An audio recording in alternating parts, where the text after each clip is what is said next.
est-ce que le captage est shirk et en quoi il ne l'est pas? Alors, qu'est-ce que le captage? On a un patient qui est possédé par les djinns. On va le traiter jusqu'à ce qu'il n'a plus de djinns. Ça va laisser un passage entre lui et le monde des djinns qu'on appelle des brèches. Ce qui fait que maintenant, on va demander à Allah de ramener les djinns chez ce patient. Donc, on demande à Allah de ramener les djinns. Il n'y a pas de shirk, on ne demande pas aux djinns, et on n'a pas des djinns qui ramènent les djinns, et on ne fait aucun rituel, euh, aucune chose autre que de demander à Allah, et puis on lit les versets, et les djinns viennent. Et quand les djinns viennent, on les convertit à l'islam, on les en des versets, et à la fin, on les envoie combattre les sorciers, on les envoie faqatilu awliya ash-shaytan. Inna kayd ash-shaytan kana da'if. Combattez les alliés du diable, car la ruse du diable est faible, et donc ils repartent combattre les sorciers et ceux qui leur demandent la sorcellerie. Donc c'est comme ça, il n'y a que des doigts et le Coran. Alors la meilleure réponse que j'ai eue concernant le captage, c'est celle du mufti d'Arabie Saoudite, Cheikh Abdelaziz al-Cheikh, quand je lui ai expliqué, il m'a dit si ça n'utilise que le Coran et le doigt, il n'y a rien d'interdit. Donc il n'y a aucune place pour le shirk, ni pour quoi que ce soit qui est interdit dans le captage. Après, bon, ce qu'il dit, il dit, je sais pas s'il y a derrière donc un shirk caché, entre guillemets, mais Et il n'y a pas, parce que notre travail est transparent. Si n'importe qui, si vous venez pour la formation, on va tout vous montrer, on va tout vous initier, vous allez faire vous-même.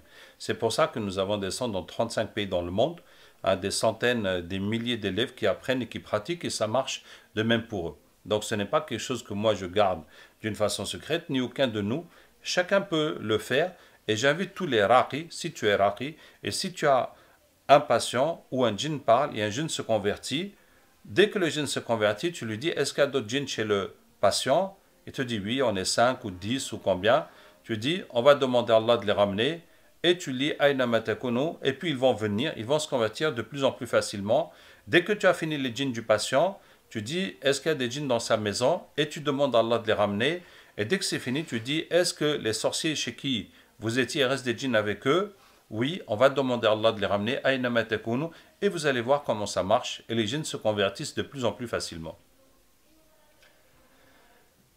alors il a dit une chose en disant euh, les raisons pourquoi donc il a évoqué plusieurs raisons pour lesquelles la technique du captage n'était pas légiférée. Alors, attends, je relis parce que j'ai du mal à me relire. Est-ce qu'on peut dire que la technique du captage n'est pas légiférée uniquement en se basant sur le fait que le prophète sallallahu alayhi wa sallam ne l'a pas fait? Non, non, non, non, non, parce que la ruqya est un domaine médical, n'est pas un domaine religieux. Hein, ce n'est pas comme la religion où on n'a pas le droit de faire quelque chose que l'islam n'a pas enseigné. On ne peut pas prier, on ne peut pas jeûner, on ne peut pas faire le pèlerinage ou adorer Allah d'une autre façon que Allah nous a montré. Hein. Mais les choses de dunya comme la médecine, on peut faire n'importe quelle méthode médicale tant que ça ne contredit pas à ce que l'islam a enseigné. Et donc la preuve, la ruqya, quand le prophète sallam est arrivé à Médine dans la Hijra, il y avait des gens qui faisaient la ruqya avant l'islam, qui sont venus le voir, et ils lui ont dit, nous faisions la ruqya avant l'islam, est-ce que nous pouvons continuer? Et le prophète sallam leur dit, récitez-moi vos ruqya, il n'y a pas de mal à le faire tant qu'il n'y a pas de shirk.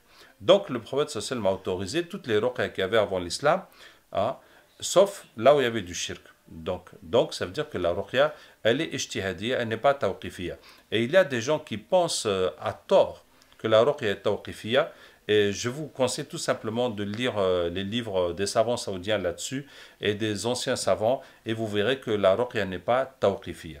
Et donc ça, c'est une question qui est complètement fausse, de dire que le prophète sallam n'a pas donné ça ou que ce n'est pas venu dans les hadiths, donc on ne peut pas le faire dans la ruqya. Non, puisque le prophète sallam a autorisé de faire ce qui se faisait avant l'islam déjà et qui n'a rien à voir avec l'islam tant qu'il n'y a pas de shirk. Et donc à un moment, il dit, le frère, mashallah, il dit que le prophète sallallahu alayhi wa sallam nous a montré comment faire la ruqya. Qu'est-ce que le prophète sallallahu alayhi wa sallam nous a montré en termes de ruqya pure? Non, mais c'est faux. Parce que le hadith rapporté par Muslim que je vous ai dit, le prophète sallam ne leur a pas montré comment faire la ruqya. Eux ils disaient on faisait la ruqya avant l'islam, est-ce qu'on peut continuer? Et il dit oui, récitez-moi, tant qu'il n'y a pas de shirk, vous pouvez faire.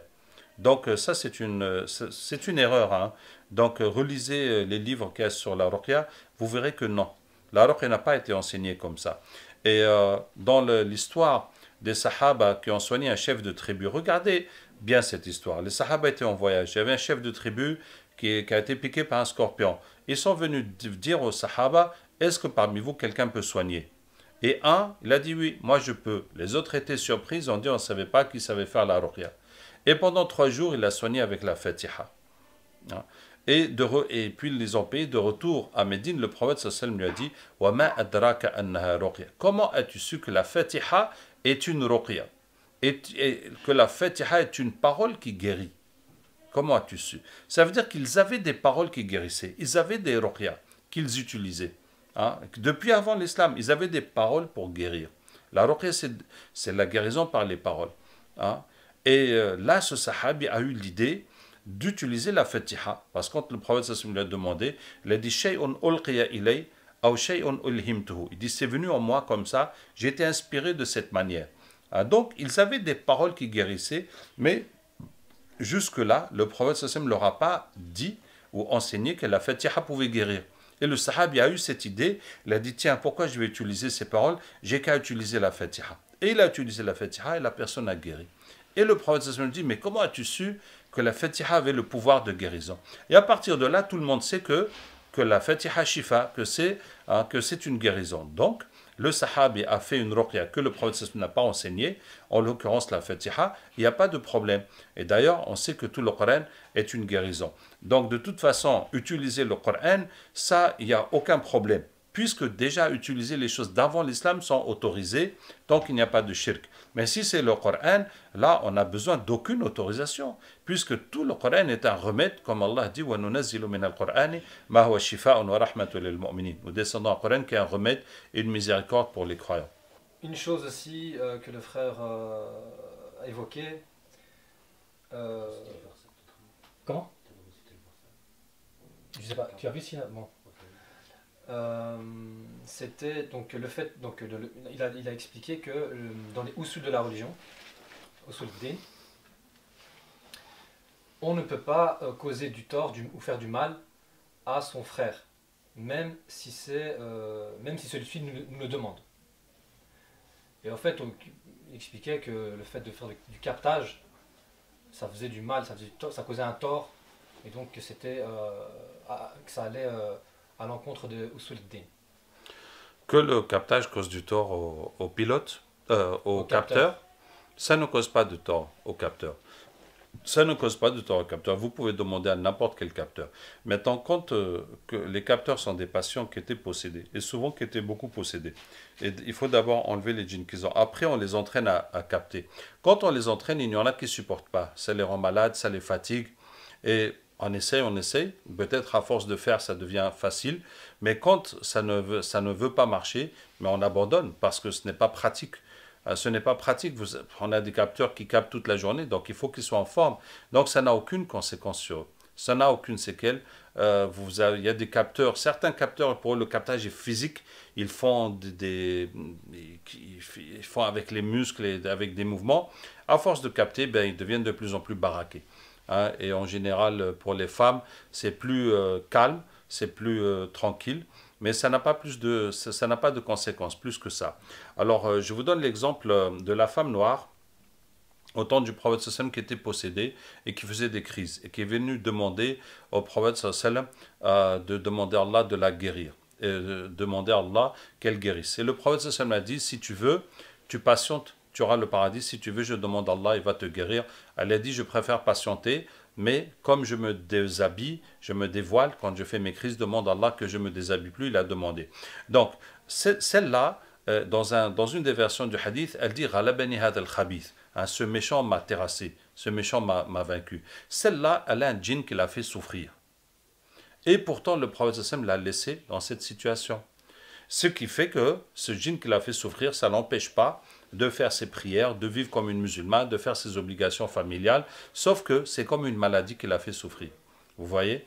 Donc ça, c'est un cas vraiment extrême de souffrance. Hein.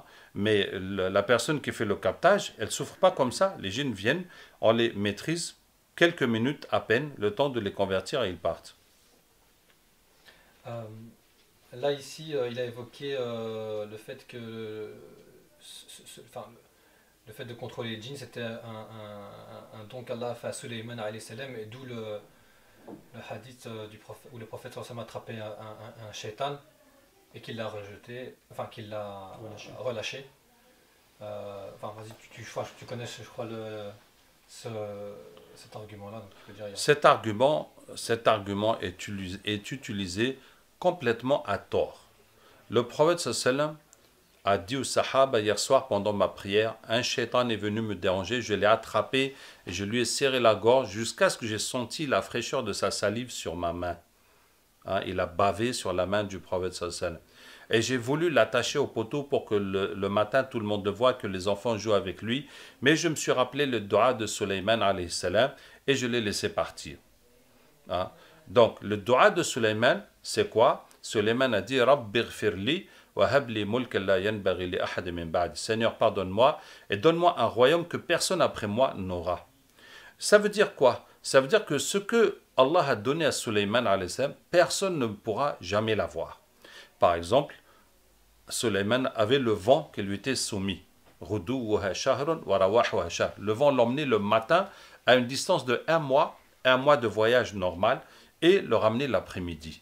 Il avait le vent sous ses ordres. Ça veut dire que jusqu'à la fin du monde, personne ne pourra avoir le vent pour le déplacer à sa guise. Mais pourtant, nous construisons des avions, des hélicoptères, des fusées, même pour aller sur la Lune, bon, etc. Est-ce que c'est haram? Est-ce que ça contredit le dua de Sulayman? Rien. Le dua de Sulayman ne veut pas dire qu'il est interdit d'utiliser le vent, que moi je n'ai pas le droit d'utiliser le vent pour me déplacer. Ça ne veut pas dire ça. Ça veut dire que personne ne pourra jamais le faire. Allah l'a donné exclusivement à Sulayman. Et le pouvoir que Sulayman avait sur les djinns, Allah dit celui d'entre eux qui désobéit à notre ordre, nous le punissons de la punition de l'enfer. Donc, quand Sulayman donne un ordre aux djinns, ils sont obligés de s'exécuter, autrement, ils vont être foudroyés, ils vont être tués immédiatement. Donc, si un Sulayman dit à un djinn ne bouge pas, c'est fini, il ne bouge plus, jusqu'à ce qu'il lui donne l'autorisation de bouger. Fais tel travail, c'est fini, il fait ce travail. Donc, Allah a donné ce pouvoir à Sulayman, alayhi salam, de contrôler les djinns, de commander les djinns, et s'il leur dit quelque chose, ils sont obligés de faire, sinon ils vont mourir. Donc, ce pouvoir que Allah a donné à Sulayman, eh bien, il n'y en aura jamais. Il n'y a jamais quelqu'un qui aura ce pouvoir, que par sa bouche, les djinns sont obligés de lui obéir. Mais il est possible de les attraper. C'est possible, puisque le prophète sallallahu a attrapé le djinn. Abu Huraira aussi, radhiyallahu anhu, a attrapé le djinn, qui est venu voler, il l'attrape, et chaque soir, chaque matin, le prophète sallallahu lui dit « Ma fa'ala asiruka al-barih » Qu'est-ce que tu as fait avec ton prisonnier hier? Donc il l'a bien attrapé, c'était bien son prisonnier. C'est possible, et ce n'est pas interdit. Si c'était interdit, le prophète sallallahu a dit à Abu Huraira « Oh, c'est un djinn, il ne faut pas l'attraper, il ne faut pas l'attraper. » Hein, tu le regardes voler, tu dis « Ah non, Sulayman a dit que c'est lui seul qui peut attraper les djinns, donc moi, je n'ai pas le droit de t'attraper. » Non, le dua de Sulayman, ça n'interdit rien à personne. Ça ne veut pas dire qu'il est interdit d'attraper les djinns, comme il n'est pas interdit de voler dans l'air, comme il n'est pas interdit de parler avec les animaux. Ça veut juste dire que Allah a donné ça exclusivement à Sulayman et personne ne l'aura après. Alors pourquoi est-ce que le prophète sallam, il a attrapé le djinn, il voulait l'attacher, tout, et puis il s'est rappelé du dua de Sulayman, et puis il l'a laissé par respect pour la spécificité de Sulayman alayhi salam, pour ne pas lui ressembler, pour ne pas se rapprocher de lui. Sinon, Allah n'a pas donné au prophète sallam la même capacité de commander les djinns que Sulayman, ni il lui a pas donné non plus la capacité de voler dans les airs. Il lui a donné le buraq, par contre, pour aller de Jérusalem puis monter au ciel. Hein, qu'est-ce que je disais? Mais c'est par respect pour le dua de Sulayman alayhi salam que le prophète sallam a laissé le djinn. Hein. Mais le dua de Sulayman ne signifie pas que c'est interdit de le faire, ni que c'est impossible de l'imiter. Ça veut juste dire que personne n'aura cette capacité, ce don qu'Allah a donné à Sulayman alayhi salam. Et nous faisons comme a fait le prophète sallallahu alayhi wa sallam. Il l'a attrapé, il l'a relâché. Nous, si on les attrape, on les relâche. On ne les maintient pas prisonniers, on ne fait pas de camp de prisonniers, on ne les met pas dans des bouteilles comme d'autres disent qu'ils le font. On les convertit et puis ils s'en vont. Bon, là, il y a une question intéressante, enfin, toutes elles sont toutes intéressantes, hein, mais quelle preuve a-t-on que le djinn passe bien du corps du malade au corps du capteur? Est-ce qu'il y a une preuve? Ça, c'est une question expérimentale. On n'a pas une preuve, en tout cas, on n'a pas de délil. C'est une question expérimentale. Nous sommes là, nous le vivons, tous les jours nous le faisons. Nous savons que ça marche. Des fois, ça ne marche pas aussi. Des fois, les malades ne sont pas guéris. Ce n'est pas une technique à 100%. Mais ça, c'est une question expérimentale. On le vit. Et puis, la plupart du temps, les djinns parlent spontanément. On les attrape. Hein, ils disent non, je ne veux pas la laisser. Pourquoi? Je l'aime. Hein. Même des fois, on lui dit de se convertir. Il dit oui, je me convertis, mais je reste avec elle. Pourquoi je ne veux pas rester avec elle? Donc, très souvent, les djinns parlent comme ça spontanément. Et donc, on comprend qu'ils viennent du malade. Mais comment on sait que c'est les djinns du malade qui viennent? Parce que nous, on a demandé à Allah de ramener les djinns du malade. Et les djinns sont venus. Donc, on n'a pas demandé à Allah de ramener d'autres djinns. Les djinns ne viennent pas chez le capteur comme ça. Hein, toute la journée, le capteur est là. Les djinns ne rentrent pas dans son corps comme eux, ils veulent. C'est comme nous, on veut qu'ils viennent. C'est pour ça qu'on sait que c'est le djinn du malade. Toutefois, en fait, la bonne question, c'est que quand on ramène les djinns du malade, est-ce qu'il y a d'autres djinns chez le malade ou pas? Et c'est ça le problème dans le monde des djinns. Même quand on ramène les djinns et quand on leur dit est-ce qu'il reste des djinns chez le malade, ils disent non, il n'y a plus. Et pourtant, souvent on va trouver qu'il y a d'autres djinns chez le malade. Parce que le monde des djinns est un monde énergétique. Donc il y en a des petits, des grands, etc. Donc souvent on ne voit pas les autres. Donc on a ceux qu'on a attrapés et des fois il y a encore des djinns qui restent et des fois il y a les djinns encore qui parlent chez le malade ou qui réagissent, qui bougent chez le malade et les djinns qu'on a ramenés disent non, il n'y a plus de djinns. Ça veut dire qu'entre les djinns même, il y a des djinns qui ne voient pas les autres djinns. Donc c'est ça le problème qui peut se poser, c'est qu'on enlève effectivement des djinns du malade, mais il y en a encore. C'est comme ça. Et du coup, enfin, dans le même genre de question, quelle preuve a-t-on que le djinn qui parle par la langue du capteur est bien le djinn qui était dans le malade?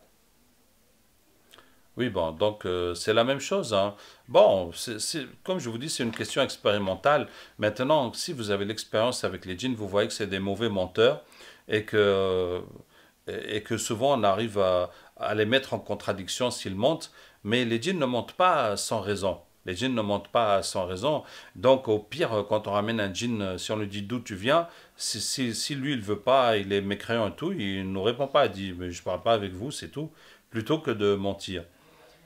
Donc aussi, le frère demandait comment ça se fait que c'est les mêmes, donc la même façon de parler, alors que c'est des djinns différents, et que même si c'est dans des pays différents, pourquoi les djinns parlent tout le temps le français et pas les langues des pays où on est, et donc ça a les mêmes réactions donc, à chaque fois.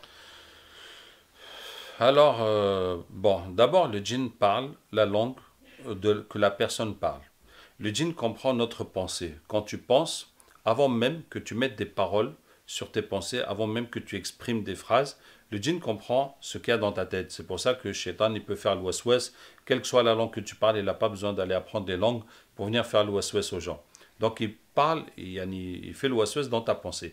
Donc comme les djinns comprennent ta pensée, après ils s'expriment à travers ta langue.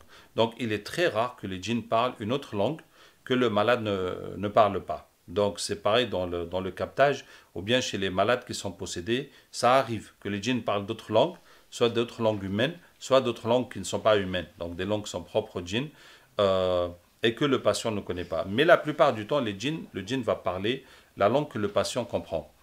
Qu'est-ce que je vais dire? Donc pourquoi il réagit de la même façon? Alors, parce que quand on enlève le djinn, il vient dans la personne, il va s'imprégner de la personnalité de la personne. C'est comme ça qu'il va s'exprimer à travers la personnalité. Par exemple, si on prend le vocabulaire, ainsi le capteur a l'habitude de parler un langage soutenu et respectueux, il va parler, chaque djinn qui vient, il va parler comme ça, parce que c'est la langue du capteur. Hein. Et si le capteur a l'habitude de dire des grossièretés, eh ben, le djinn aussi va dire des grossièretés. On avait un capteur comme ça, vraiment c'était la honte, parce que n'importe quel djinn qui vient, il va dire toutes les insultes qui font rougir tout le monde. hein. Et puis le djinn, il s'en prend à cœur joie. Ils sont comme ça. Donc ça varie en fonction de la personnalité. Par exemple, il y a des capteurs qui s'expriment beaucoup, qui sont prolifiques, qui parlent. Hein. Et donc dès que le djinn vient, il commence à parler blablabla, blablabla, blablabla. Ouais, je lui ai fait ça, je lui ai fait ça, c'est l'autre qui m'a envoyé. Il va tout dire. Il y a d'autres personnes qui parlent très peu. Et donc, quand le djinn vient, même pour lui dire tu fais quoi, qu'est-ce que tu veux, c'est très difficile de lui arracher quelques mots. Bon, donc tout ça, voilà. Maintenant, il y a d'autres phénomènes bizarres, on n'a pas fini de tout comprendre chez les djinns, mais des fois, il y a des djinns, quand ils viennent chez le capteur, tu lui dis tu viens d'où, il ne sait plus. Hein, le fait de le déplacer comme ça, c'est comme s'il a perdu la mémoire. Hein, vous en avez dans une vidéo que j'ai fait il y a quelques jours, à le djinn qui voulait épouser la reine, et je dis toi-même tu viens d'où? Il me dit je ne sais plus. Et puis il s'en fout, parce qu'il a trouvé l'islam et puis il a trouvé sa voie. Donc lui, tout son passé, il s'en fout éperdument. Il, comme s'il vient de naître aujourd'hui, puis ça ne le dérange pas plus que ça. Voilà.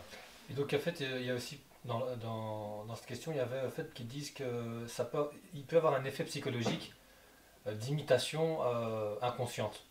Par exemple, quelqu'un qui a vu des vidéos de possession ou bien qui a vu des gens possédés et qu'on lui a dit t'es malade, toi tu es malade, tu as quelque chose, et il y a cru. Et quand on lui lit le Coran, bah, il va avoir les mêmes réactions donc d'imitation de quelqu'un qui est possédé parce que son inconscient a enregistré cette information alors Non, c'est mais possible ça. ça j'ai jamais vu ça, ni chez les malades, ni chez les capteurs. Que c'est un phénomène d'imitation inconscient. Et quand on parle de trucs scientifiques, on ne peut pas imaginer des explications. Il faut constater la réalité. Et la démarche scientifique part de l'observation. On observe ce qui se passe et à partir de là, on cherche une explication, on cherche une théorie qui cadre avec ce qu'on voit. On ne peut pas imaginer une réponse et puis on veut l'appliquer. Maintenant, il y a un phénomène qui se passe, mais rarement, mais qui est arrivé. C'est que le capteur, il a encore des djinns avec lui qui ne sont pas partis, et les djinns vont jouer un cinéma de captage à chaque patient qui vient. Hein. Bon, ça franchement, on les démasque assez vite, parce qu'on voit que le djinn est, que c'est la même chose qui se répète et que c'est pas normal. En tout cas, ça m'est arrivé avec deux capteurs. Ça m'est arrivé avec deux capteurs qu'on s'est rendu compte qu'ils ne captaient pas. En fait, il y avait un djinn ou plusieurs djinns qui sont là en train de nous mener en bateau, de faire du cinéma à chaque fois. Mais c'est assez rapide de les confondre parce qu'ils n'ont pas beaucoup d'imagination, les djinns. Ils ne peuvent pas te faire, par exemple, si on a 10 patients, ils ne peuvent pas te monter un scénario par patient. Ils n'ont pas tellement d'imagination. Alors autre chose, il disait que la plupart des savants interdisent de parler avec les djinns. Non, Et, non, ça ça c'est faux, ça c'est faux. Ça c'est faux. La plupart des patients, ça subhanallah. va. La plupart des savants, mais c'est faux. Il faut donner des noms, il faut voir de quoi vous parlez. Non, pas du tout. Bin Baz, Abdelaziz bin Baz, il y a dans les fatwas d'Arabie Saoudite une histoire qu'une fille avait un djinn et le djinn a demandé à parler à Abdelaziz bin Baz et ils ont parlé au cheikh et puis parce que le père de la fille est un des élèves du cheikh, bon, il venait à ses cours et donc le cheikh a accepté de la rencontrer et puis pendant 2 heures il a discuté avec le djinn et après Abdelaziz bin Baz a conclu que oui, vraiment ce qu'il dit c'est intéressant, etc. Hein. Et puis Abu Huraira a parlé avec le djinn et puis là, au bout de 3 jours, le prophète nous dit est-ce que tu sais avec qui tu parles depuis 3 jours? Hein? Donc si c'était interdit de parler avec le djinn, le prophète lui dit non, qu'est-ce que tu as fait? Tu as parlé avec lui? Non, il ne faut pas parler avec lui, ça c'est un djinn, c'est interdit de parler avec les djinns. Non, non, cette idée qu'il est interdit de parler avec les djinns, ça n'existe même pas. Donc vous pouvez trouver quelques savants qui interdisent ça par précaution. Hein, pour éviter qu'on croie à leurs histoires, pour éviter qu'on tombe dans la voyance. Mais en fait, ce n'est pas interdit de parler avec les djinns, subhanallah. Oui. Et donc, disait que tu dis que tu ne crois pas en tout ce qu'ils disent. Mhm. Alors pourquoi tout ce show si tu n'y crois pas? Tous ces captages avec voilà, toutes ces choses-là, tout ce qui sort en fait, des djinns, toutes ces informations. Voilà.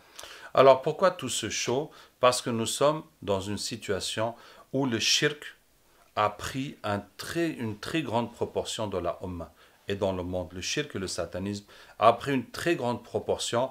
Subhanallah, rien que l'autre jour, il y a une patiente qui m'a demandé de capter parce qu'il y a un tremblement en Malaisie, qu'il y a eu un tremblement de terre qui a abîmé la montagne, et vraiment il faut capter les djinns avant qu'ils finissent de détruire la montagne.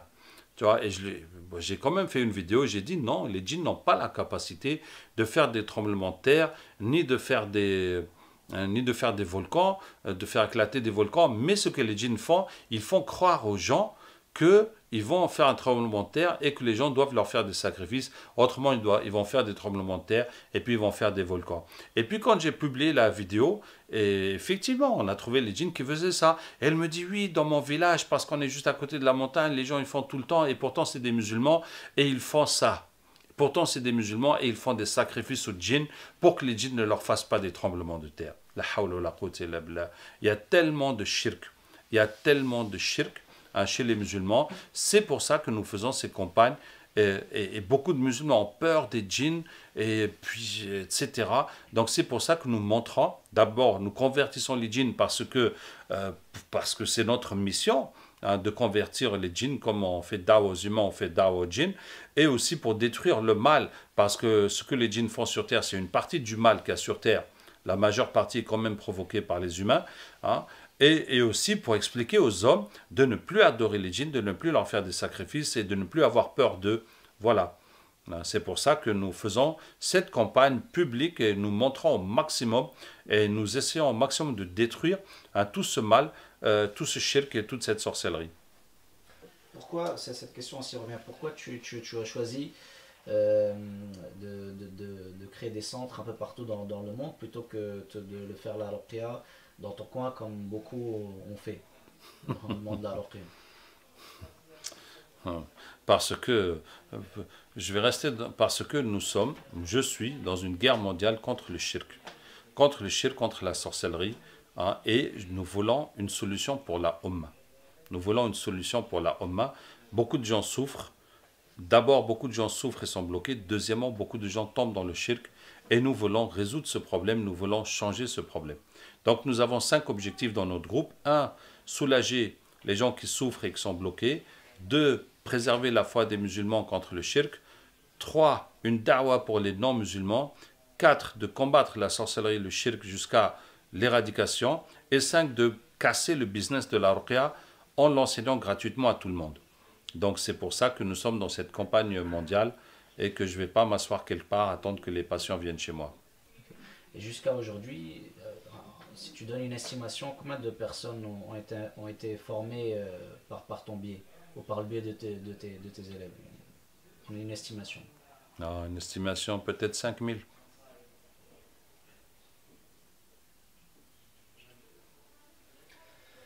C'est fini pour les questions. Juste peut-être, qu'est-ce que tu pourrais dire aux personnes qui ont des commentaires insultants, qui accusent un peu à tort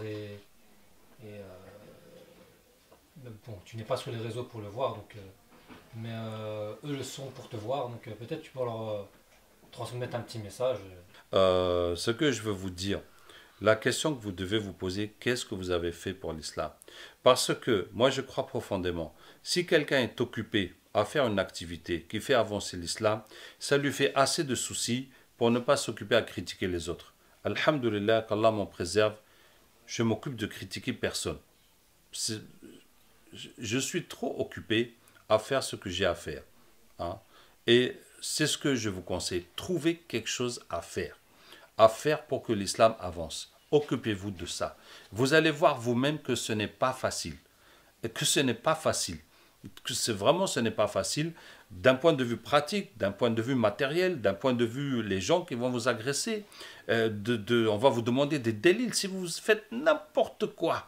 Hein? Essayez de réunir les enfants du quartier pour leur apprendre l'islam. On va vous dire vous avez quel délit. N'importe quelle chose que vous allez faire, hein, pour faire avancer l'islam, vous allez voir le nombre de critiques qu'on va vous faire. Et ça devra vous calmer, hein.